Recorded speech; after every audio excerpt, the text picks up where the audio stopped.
নমস্কার শ্রোতা বন্ধুরা, সন্ধ্যায় গল্পের আসর ইউটিউব চ্যানেলে তোমাদের সবাইকে স্বাগত।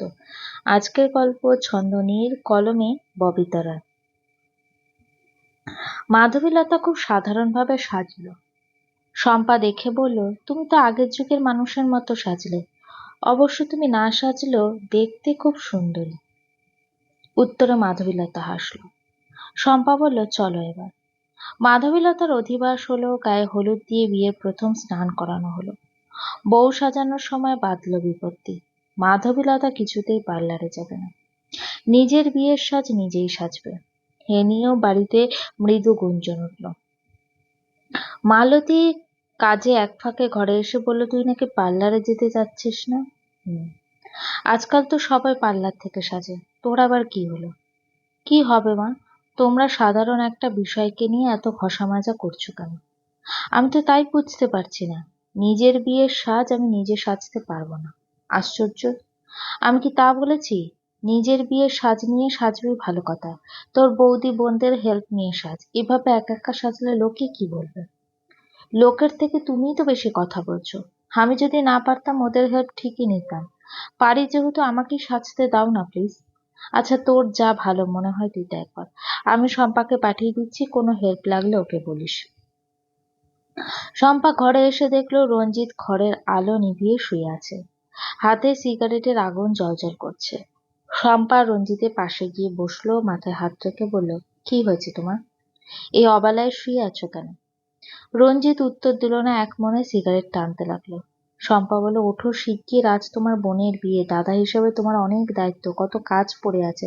অথচ তুমি এই অবেলায় ঘর অন্ধকার করে শুয়ে আছো। লোকে দেখলে কি ভাববে? লোকের ভাবাভাবিতে আমার কিছু যায় আসে না। কি হয়েছে তোমার? তুমি এমন করে কথা বলছো কেন? শম্পা, রেডি হয়ে নাও, আমরা আজ বেড়াতে যাব। শম্পা আঁতকে উঠে বলল, মাথা কি তোমার পুরোপুরি গেছে? কি বলছো ভেবে বলছো তো? ভাবাভাবির কিছু নেই। মাধবীলতা জেদ করে আমার বিয়েতে থাকেনি, আমিও ওর বিয়েতে থাকবো না। কাটাকাটি। আমি ওকে বুঝিয়ে দিতে চাই যে আপন ভাই বোনের বিয়ের সময় কাছে না থাকলে কেমন লাগে। বোকার মতো কথা বলো না তো, ওঠো। উঠবো তো অবশ্যই, তুমি রেডি হয়ে নাও। শম্পা চোখ রাঙিয়ে বলে, আমি কোথাও যাব না, আর না তোমাকে যেতে দেবো। ও ছোট মানুষ, একটা ভুল হয় না বুঝে করেই ফেলেছে। সেই একই ভুল জেনে বুঝে তুমিও করবে নাকি? হ্যাঁ করব, 100 বার করব। এখন অভিমান করার সময় নয়, বাবার শরীর বেশি ভালো না। দাদা হিসাবে তোমার অনেক দায়িত্ব। সব দায়িত্ব আমি পালন করেছি, যতটুকু বাকি আছে আশা করি বাবা সামলে নিতে পারবে। এবার তুমি চলো আমার সাথে। আমার বিয়ের সময় ও একা একা ঘুরতে গেছে, ওর বিয়ের সময় আমি বউ নিয়ে হানিমুন করতে যাব? পাগল হলে নাকি? পাগলের কি দেখলে? শম্পা গহনার বাক্স নিতে এসেছিল, বাক্সটা নিয়ে যেতে নিল। রঞ্জিত উঠে এসে আচমকা পিছন থেকে শম্পাকে জাপটে ধরল। শম্পার কাঁধে নাক ঘষে বলল, বোনের বিয়ের চক্করে তো তোমাকে কাছেই পাচ্ছি না।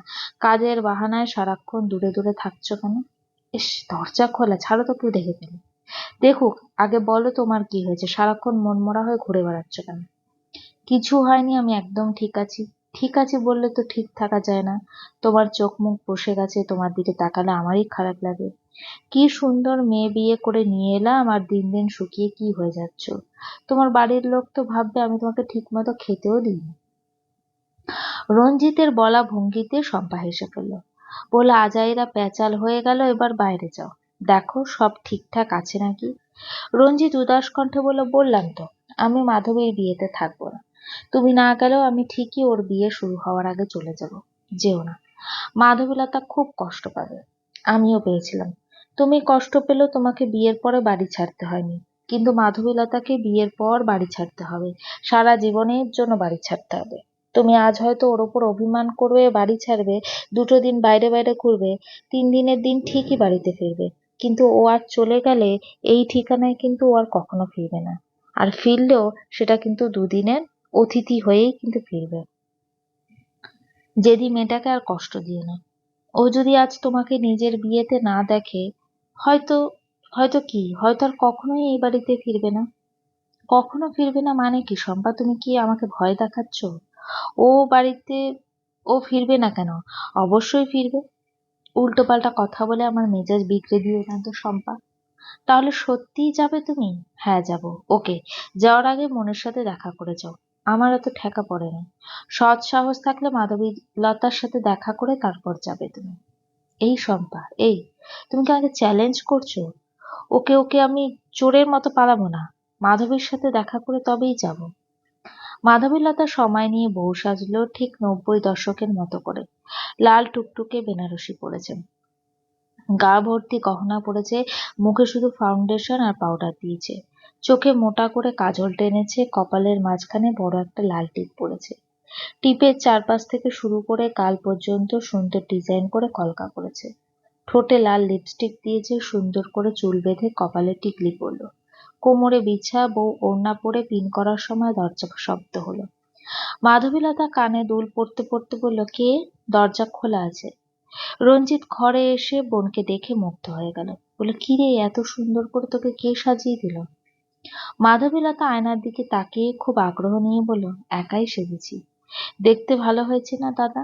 খুব সুন্দর লাগছে তোকে। আজ নিশ্চিত অনিমেষের মাথা ঘুরে যাবে। বৌদি কোথায়? রেডি হয়েছে। তোর বৌদিকে নিয়ে আমি একটু বের হব। এখন আবার কোথায় যাবি? হানিমুনে যাবি? মাধবীলতা চমকে উঠল, বিড়বিড় করে বলল, এসব কি বলছিস তুই? ঠিকই বলছিস। তুই আমার বিয়েতে থাকিসনি, আমিও তোর বিয়েতে থাকবো না। মাধবীলতা নিজেকে সামনে নিয়ে বলল, কোথায় হানিমুনে যাবি? এখনো ঠিক করিনি, রাস্তায় যেতে যেতে ঠিক করব। আমি তোর বিয়ের সময় কক্সবাজার গিয়েছিলাম, তুমিও চাইলে সেখানে যেতে পারিস। অনিমেষকে বলবো, তুই যেতে চাইলেও ব্যবস্থা করে দেবে। তুই আমার সাথে মজা করছিস নাকি? বালাই আর তোর সাথে আমার মজার সম্পর্ক নাকি? তাহলে কিসের সম্পর্ক? তুই তো আমার সাথে ঝগড়া করতে চাইছিস দাদা। এই সবচেয়ে মজার ব্যাপার হলো, তোর সাথে তো আমার ঝগড়ারই সম্পর্ক। আমাকে একদম রাগাবি না মাধবী। তুই কি ভেবেছিস তোকে আমি আমার বিয়েতে থাকার জন্য রিকোয়েস্ট করব? তোর হাতে পায়ে ধরবো? মোটেও না। তবে তুই যদি আজ চলে যাস, চলে গেলে কি হবে? এখন তো বলবো না, সময় হলেই জানতে পারবি। অতিরিক্ত রাগে রঞ্জিতের কান গরম হয়ে গেল। বললে, তুই খুব ভালো করেই জানিস অর্ধেক কথা আমার মোটেও পছন্দ না। আমি তো আজ যাবো। যা প্লিজ, আমি কি তোকে এগিয়ে দিয়ে আসবো? যাব না, কি করবি তুই? এটা যেমন তোর বাড়ি তেমন আমারও বাড়ি। আমি এই বাড়িতে দাঁড়িয়ে তোর 1 নম্বর বরের সাথে 2 নম্বর বিয়ে দেখবো? মাধবীলতা হাসি চাপতে চেয়েও পারল না। রঞ্জিতের রাগ রাগ মুখের দিকে তাকিয়ে শব্দ করে হেসে ফেলল। মাধবীলতার হাসি মাখা মুখের দিকে তাকিয়ে রঞ্জিতের সব রাগ মুহূর্তেই মাটি হয়ে গেল। মাধবীলতা বউ সেজে বসে আছে। একটু পরেই সবাই মিলে কমিউনিটি সেন্টারে যাবে, তারই তোড়জোড় চলছে। বসে থাকতে থাকতে ঝিমুনি ভাব এসে গেল। তখনই ফোনটা তারস্বরে বেজে উঠল। অনিমেষ কলিং। মাধবীলতা চোখ তুলে আশেপাশে তাকালো। সারা ঘর জুড়ে মানুষজন গিজগিজ করছে। এত মানুষের সামনে অনিমেষের সাথে কথা বলতে বলতে খুব লজ্জা লাগছে, আবার কথা বলতেও খুব ইচ্ছে করছে। মাধবীলতা ফোনটা হাতে নিয়ে আস্তে করে উঠে দাঁড়ালো। এক পায়ে দু পায়ে ব্যালকনিতে চলে গেল। ফোন রিসিভ করতেই অনিমেষ আবেগী কণ্ঠে বলল, কেমন আছো মধুমালতী? মাধবীলতা বুকের ভিতর কেঁপে উঠল, চোখ দুটো আবেশে বুজে এলো। ফোনটা কান থেকে সরিয়ে বুক ভরে নিঃশ্বাস নিল। বলল, ভালো আছি। তুমি কেমন আছো? আমি বোধহয় ভালো নেই। মাধবীলতা অস্থির হয়ে বলল, কেন, কি হয়েছে গো? পায়ের ব্যথাটা কি বেড়েছে?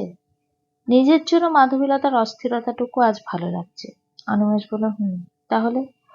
অনিমেষ গাঢ় কণ্ঠে বলল, তোমাকে না খুব দেখতে ইচ্ছে করছে। মাধবীলতার ঠোঁটের কোণে লাজুক হাসি ফুটে উঠল। বিড়বিড় করে বলল, এসে দেখে যাও। যাবো তো অবশ্যই, তবে সবার আগে তোমাকে বউ সাজে কেমন লাগছে খুব দেখতে ইচ্ছে করছে। ভিডিও কলে আসো না। No, please. না প্লিজ মাধবীলতা, শুধু একবার। ঘরে অনেক মানুষ, তোমাকে কোনো কথা বলতে হবে না, আমি শুধু নিঃশব্দে মন ভরে 2 চোখ জুড়িয়ে দেখবো তোমাকে। ইস না। হ্যাঁ। না। হ্যাঁ। বললাম তো হ্যাঁ। না তো। হ্যাঁ তো। আমার লজ্জা লাগছে, লাগুক লজ্জা, তবুও দেখবো। ফোন রেখে দেবো কিন্তু।